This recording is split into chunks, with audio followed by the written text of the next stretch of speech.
नमस्कार मैत्रिणींनो, मी Sujata kitchen queen रेसिपीजमध्ये तुम्हा सर्वांचं स्वागत करते। आज आपण ढोकळा बनवूया। अगदी मऊसूत आणि जाळीदार असा ढोकळा बनवायचा आहे।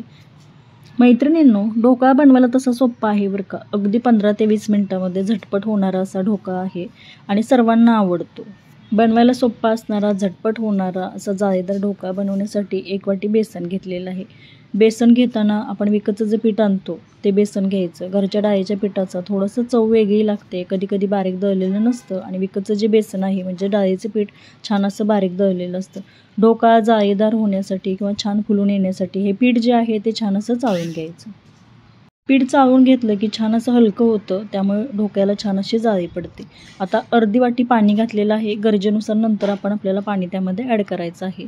सुरुवातीला अर्धी वाटीच घेतलेलं आहे आणि इथे 3 चमचे आपल्याला साखर घालायची आहे। मिरच्या आणि लसूण, आल्याचे काप मी इथे बारीक केलेले आहेत। मिरचीचा ठेचा कसं बनवतो तसं जाडसर वाटून घेतलेला आहे। लसूण थोडासा घालायचा, त्यामुळे खमंग चवीचा असा ढोकळा बनतो। मिरचीमुळे तिखटपणा छान असा जाणवतो आणि मीठ त्यामध्ये घातलेलं आहे थोडंसं। आल्याचे काप घातल्यामुळे स्वादही छान लागतो, त्यामुळे ह्या तिन्हींचं छान असं जाडसर वाटण करून घेतलेलं आहे।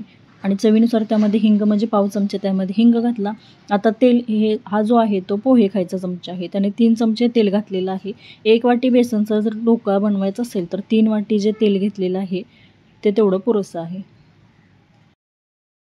इथे तुम्ही अर्धा लिंबाचा रस घालू शकता किंवा हे सायट्रिक ॲसिड आहे, त्यामुळे थोडासा ढोकळ्याला जो आहे आंबटपणाची चवी येते।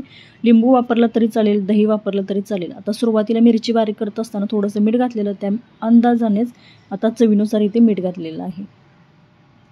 आंबट गोड तिखट चवीचा ढोकळा छान लागतो म्हणून त्यामुळे किंचित सायट्रिक ॲसिड घातलं, त्यामुळे ढोकळ्याला आंबट अशी चव येईल। आणि थोडीशी हळद घालायची आहे। हळद जर जास्त घातली तर कधी काय होतं ढोकळ्याचा कलर चेंज होतो आणि जास्त त्यामध्ये हळद घालायची नाही। किंचितशी हळद घातली आणि छान असं हे मिक्स करून घ्यायचं, म्हणजे हळद आहे ती सगळी पाण्यामध्ये छान अशी मिक्स झाली पाहिजे। आता यामध्ये जे डाळीचं पीठ चाळून घेतलेलं ते आपल्याला मिक्स करून घ्यायचं आहे। गरज वाटली तर वरून थोडंसं पाणी घ्यायचं, परंतु अर्धी वाटी पाणी पुरेसं आहे। थोडंसं 1-2 चमचे वरून लागलं तर आपण घेऊ शकतो। हे बघा, अर्धी वाटी पाणी मी घातलेलं, तर त्यामध्ये 1 वाटी बेसन छान असं मिक्स झालेलं आहे। थोडंसं सैलसर करण्यासाठी 1-2 चमचे नंतर त्यामध्ये पाणी ॲड करायचं। कुठेही गाठी राहू नयेत, गुठळ्या होऊ नयेत, अशा पद्धतीने हे मिक्स करून घ्यायचं आहे। हे पीठ साधारणतः 10 ते 15 मिनिटासाठी आपल्याला झाकून ठेवायचं, म्हणजे छान असं फुलून येतं। थोडंसं सैलसर पीठ करण्यासाठी मी बघा थोडंसंच पाणी त्यामध्ये घातलेलं आहे आणि आता हे छान असं मिक्स करून घेणार आहे। ढोकळा छान असा मऊसूत व्हावा त्यासाठी हे जे मिश्रण जे आहे थोडंसं सैलसर आपण घेतो, जास्त घट्टसर असं घेत नाही। हे बघा, अशी कन्सिस्टन्सी आपल्याला सैलसर अशी घ्यायची आहे। त्यामध्ये मिरचीचा ठेचा जो घातलेला आहे त्यामुळे तुम्हाला गाठी किंवा गुठळ्या दिसत असतील, परंतु या पिठामध्ये कुठेही गुठळ्या राहिलेल्या नाही। छान असं एकसारखं मी मिक्स करून घेतलेलं आहे। हे आपल्याला 10 ते 15 मिनिटासाठी झाकून ठेवायचं आहे।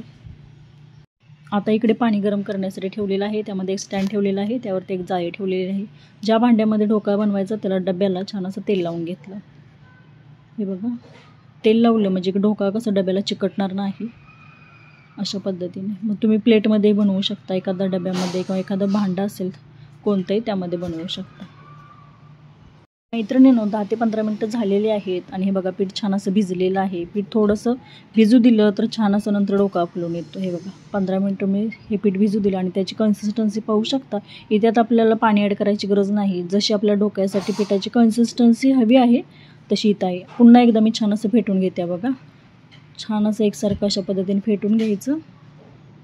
हाताने छान असं फेटलं की एकसारखं फुलून येतं पीठ आणि छान असं नंतर ढोकळ्याला पण छान जाळी पडते। आता यामध्ये आपण काय ॲड करणार आहे, सोडा आपल्याला ॲड करायचा राहिलेला आहे। साधारणतः अर्धा चमचा आपल्याला सोडा घालायचा आहे। सोडा घातल्यानंतर छान असं फेटून घ्यायचं आहे, म्हणजे सोडा मिश्रणामध्ये छान असं मिक्स होईल। आणि हे बघा, सोडा घातल्यानंतरच पीठ छान असं फुलून यायला लागलेलं आहे, परंतु ढोकळा जाळीदार बनवायचा होता म्हणून इथे इनोचा वापर करणार आहे। ढोकळ्याला छान अशी जाळी पडावी, ढोकळा हलका असा जाळीदार मऊसूत व्हावा, त्यासाठी थोडा इनो वापरला की हे पीठ छान आणखी फुलून येतं, कारण आपल्याला झटपट ढोकळा बनवायचा होता। तुम्ही हे 4-5 तासासाठी जर झाकून ठेवलं तर ते छान असं फुलून पण येतं, पण एवढा वेळ आपल्याला नसतो किंवा घाईगडबडीत जर करायचं असेल तर आता इनो इथं वापरू शकता। 1 वाटी बेसनसाठी एक जे पॅकेट आहे ते पुरेसं आहे। वरून 2 चमचे पाणी घालायचं आणि आता हे जे आहे इनो छान असा पिठामध्ये मिक्स होण्यासाठी अशा पद्धतीने मिक्स करून घ्यायचं आहे. जसं इनो पिठामध्ये मिक्स होईल तसं पीठ छान असं हलकं झालेलं आहे आणि छान असं फुलून आलेलं आहे. तुम्ही इथे पाहू शकता. जो काही ढोकळा फुलणारा आहे तो इथेच फुलतं. हे पीठ जे आहे नंतर पाण्यामध्ये शिजण्यासाठी ज्यावेळी आपण ठेवतो त्यावेळी फुलत नाही. त्यामुळे इथे छान पीठ फुलून आलं की डोक्याला जाळी छान पडते. हे बघा पीठ किती हलकं फुलकं असं झालेलं आहे आणि पूर्णपणे असं पीठ एकसारखं फुलून आलेलं आहे. या बॅटरमध्ये इनो घालायच्या अगोदरच पाण्याला उकळी म्हणजे पाणी गरम करण्यासाठी ठेवायचं, कारण थंड जर पाण्यामध्ये तुम्ही हे जर डबा ठेवला तर ढोकळा फुलत नाही. आणि मी तुम्हाला दाखवलं की पाणी गरम करण्यासाठी ठेवलेलं आहे. नंतरच मी यामध्ये इनो आणि सोडा ॲड केलेला आहे. आता हे जे मिश्रण आहे पूर्णपणे एका डब्यामध्ये मी काढून घेते. सर्व मिश्रण या डब्यामध्ये ओतून घेतलेलं आहे आणि 1 वाटी बेसनचा जो ढोकळा आहे तो या डब्यामध्ये व्यवस्थित होतो. मग प्लेटमध्ये जर केला तर प्लेटमध्ये पण होतो. तुम्ही कुकरमध्ये बनवू शकता. कुकरमध्ये पण 15 ते 20 मिनटामध्ये झटपट होतो. थोडंसं टॅप करते, जास्त टॅप करायचं नाही, पण एकसारखं थोडंसं टॅप करून घेतलेलं आहे. आणि इकडे आपलं पाणी गरम झालेलं आहे, त्यावरती स्टँड ठेवले, जाळी ठेवलेली आहे आणि यामध्ये आपल्याला झाकण ठेवून हा 15 ते 20 मिनटासाठी वाफवून घ्यायचा आहे. ढोकळा तिकडं आपला शिजतोय तोपर्यंत इकडे फोडणी करून घ्यायची आहे. गॅसवरती पातेलं ठेवलं आणि त्यामध्ये 1 चमचा तेल घातलेलं आहे. तेल हलकंसं गरम होऊन दिलं. अर्धा चमचा मोहरी घातली. मोहरी छान अशी तडतडल्यानंतर अर्धा चमचा त्यामध्ये जिरे घातले. थोडासा हिंग घालायचा आहे. 4-5 हिरव्या मिरच्या त्यामध्ये घालायच्या आहेत आणि 5 ते 7 कढीपत्त्याची पानं त्यामध्ये घालायची आहेत. हे बघा फोडणी छान अशी केलेली आहे. आणि त्यानंतर त्यामध्ये आपल्याला थोडंसं पाणी घालायचं आहे आणि 2 ते 3 चमचे साखर घालायची आहे. आणि नंतर आपल्याला साखर विरघळल्यानंतर गॅस बंद करायचा आहे. थोडंसं मिरच्या तेलामध्ये छान अशा भाजू दिल्या आणि अर्धी वाटी त्यामध्ये पाणी घालायचं आणि 2 चमचे साखर घालायची आणि साखर विरघळल्यानंतर गॅस बंद करायचा आहे. मला वाटतं साखर त्यामध्ये ज्यावेळी मी घालत होती त्यावेळी कॅमेरा माझा बंद होता. फोडणी इकडे तयार आहे. आता आपला ढोकळा तयार झाला आहे का बघूया.